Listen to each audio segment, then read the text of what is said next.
Hi, I'm JD. Welcome to this week's episode of 10-Year Transformation. This week's episode is a follow-up to last week's part one of the relationships part of the 10-Year Transformation.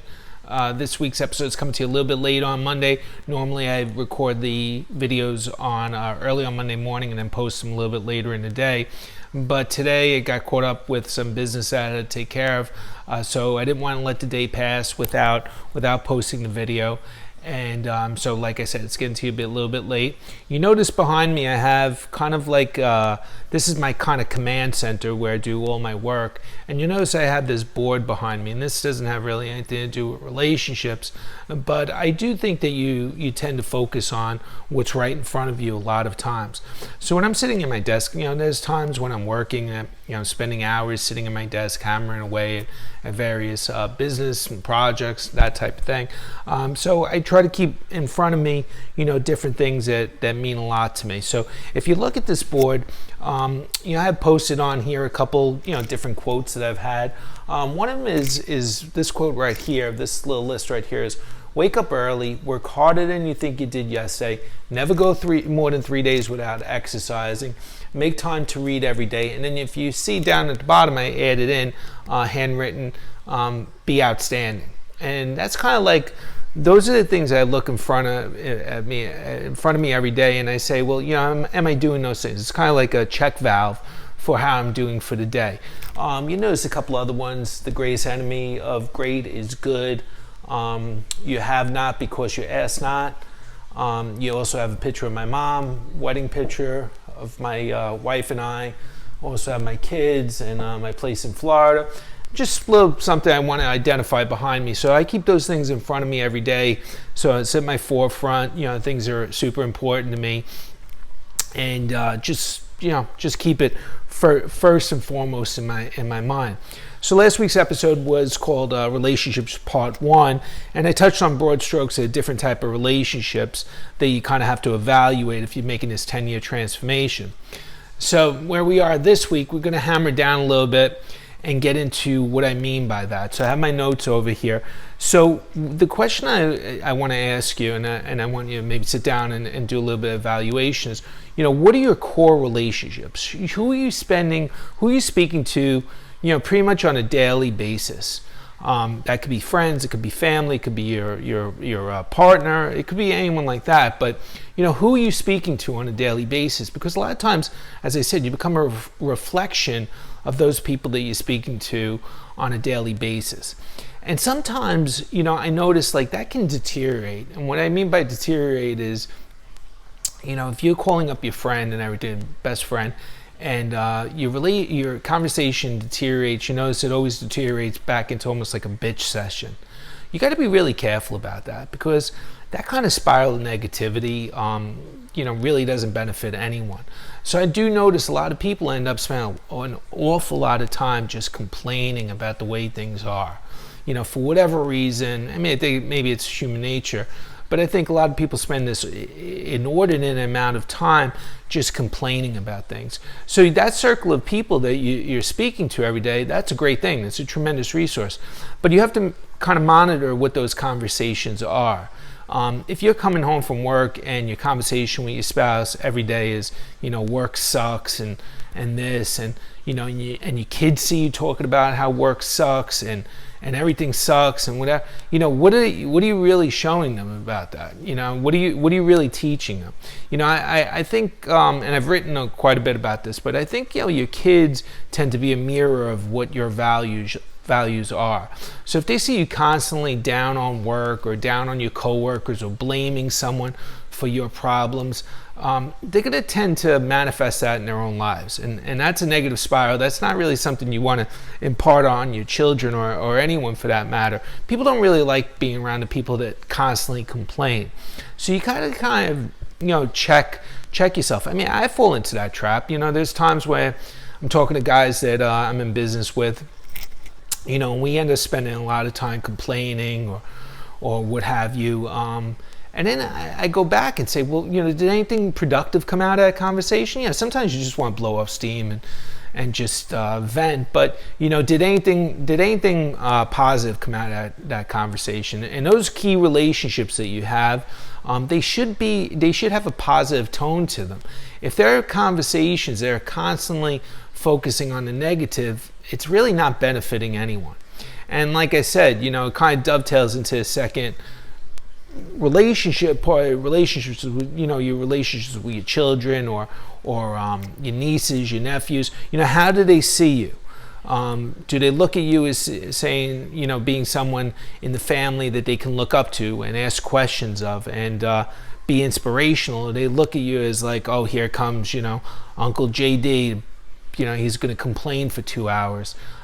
That's kind of just, a little tidbit. I kind of try to, for relationships for me, I really want to nurture them. I really want to bring out the best. I really want people to look at me and say, well, something positive came out of that conversation. We're making strides toward all being better people. I don't want to be very Pollyanna about it.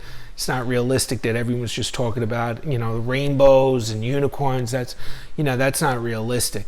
But to the other side of the spectrum, you want your conversations to always be negative.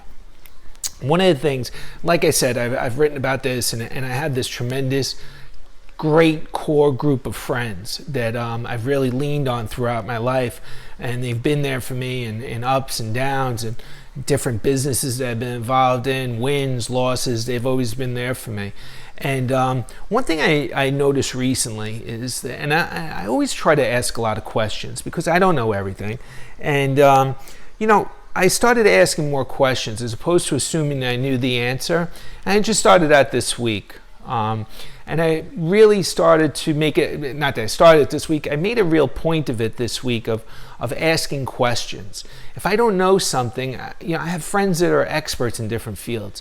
So instead of assuming that I know the answer, I go back to them and say, well, why do you feel like that? Why do you believe that's true? Why do you believe that's happening?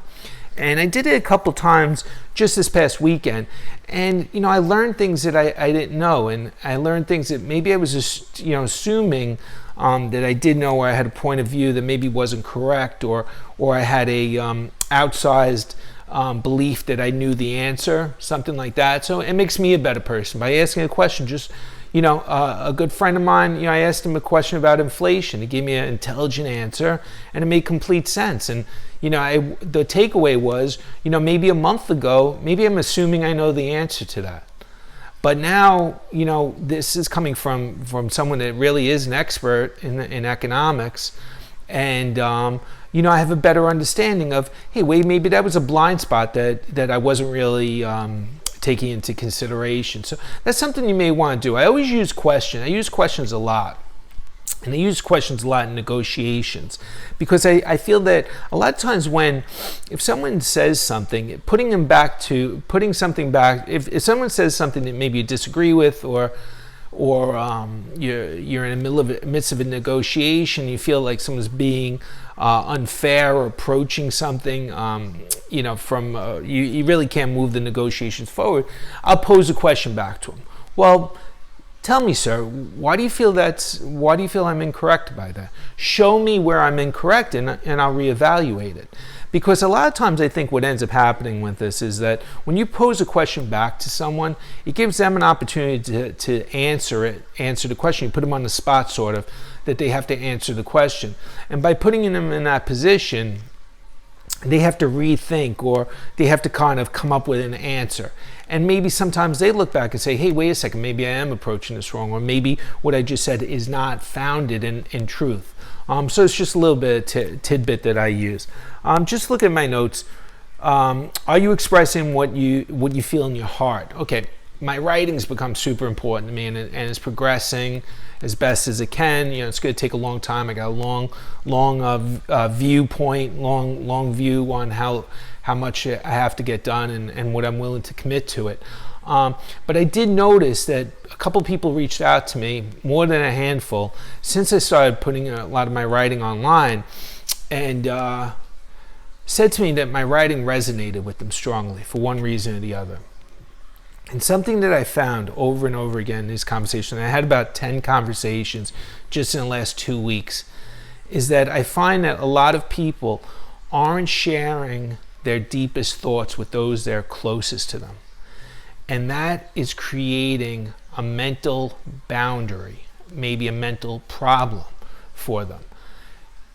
You have to have a circle of people that you're willing to confide on a daily basis and explain to them your victories, or discuss with them your victories, your shortcomings, your concerns, your hopes, your dreams. A lot of people are keeping this stuff compressed down inside, and ultimately it's not healthy. So you have to work on that core group of people and say, and I was very honest when I started my 10-year transformation. I laid my cards on the table with my wife and was like, this is where we stand. This is what I want to change about me. This is what I want to change about our finances. This is what I want to change about our relationships. This is what I want to change about our health.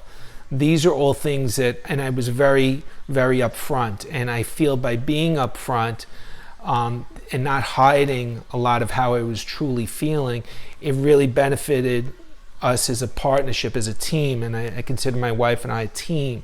And, by being honest and really saying what was in my heart, where my concerns were, where my deep fears were, and expressing that with someone. And you can do it with me. You want to reach out to me, listen, I'm far from an expert in just about anything, but I will listen. I will give you my opinion. I will look at a broad spectrum of people that I've worked with, and I continue to work with, that are maybe going through different things, and I could give you my opinion on it or how I would approach it. Sometimes like looking at something from a different angle is just what you need. But that did concern me, how many people have been reaching out to me recently, because I think there's a lot of pain out there that people aren't sharing with those that are the closest to them. So that's something that might want to evaluate with yourself. Are you sharing who you're really about, what your real values are? If I don't want to be very, like I said, very Pollyanna about this. If your dream is to start becoming a mountain climber or whatever, a hiker, and your spouse doesn't know that and what it means to you, then how are they going to know what you value? How are they going to support you in that journey? I made it clear to my wife, like, writing is very important to me. This is what I see myself doing. I have my career, and then this is my passion. And, I made it very clear that I'm going to devote as much time necessary as those two things without taking away from my family, but understand these two things are very important to me. And I have to nurture them. And I asked her, please, will you nurture them? Will you accept what they are? You don't have to agree with me. You don't have to share the same passion, but will you, accompany me, so to speak, on the journey? And will you help me nurture these things? And if you don't agree with them, that's fine. But just accept that it's part of me and part of what really makes me whole. So this is something that, just to really think about. One of the things that I'm really working on is, I want to create this podcast, and I had formed this group when I was in during the pandemic. I called it the Think Tank. It was with a couple close friends of mine, and we come from different, kind of different fields, whatnot. Most of the guys were in finance. I'm the only one that's not in finance now. And but everyone kind of brings their own approach to it, and we share thoughts. We shared thoughts in the midst of the pandemic about race relations and what the pandemic meant to the future, and what's going to change, what things were going to stick around, what things were going to go away. And it's something I really cherish, and I like to turn it into a podcast because I think it has tremendous value. I mean, there's a million podcasts. I think there's something like 1 million podcasts out there. There might be high, but there's a lot of podcasts. We could take Joe Rogan out. I don't know, but I think listening to us and us discussing it, is something that I like to put together. So maybe that's something we look forward to in the future. So until next week, next week we're going to probably deviate away from relationships, touched on it. If anyone has any questions or they want to know my take on different things, feel free to message me. I do advise you, would appreciate if you went on Substack and went to jamesdebella.substack.com. You can read all my writing on there.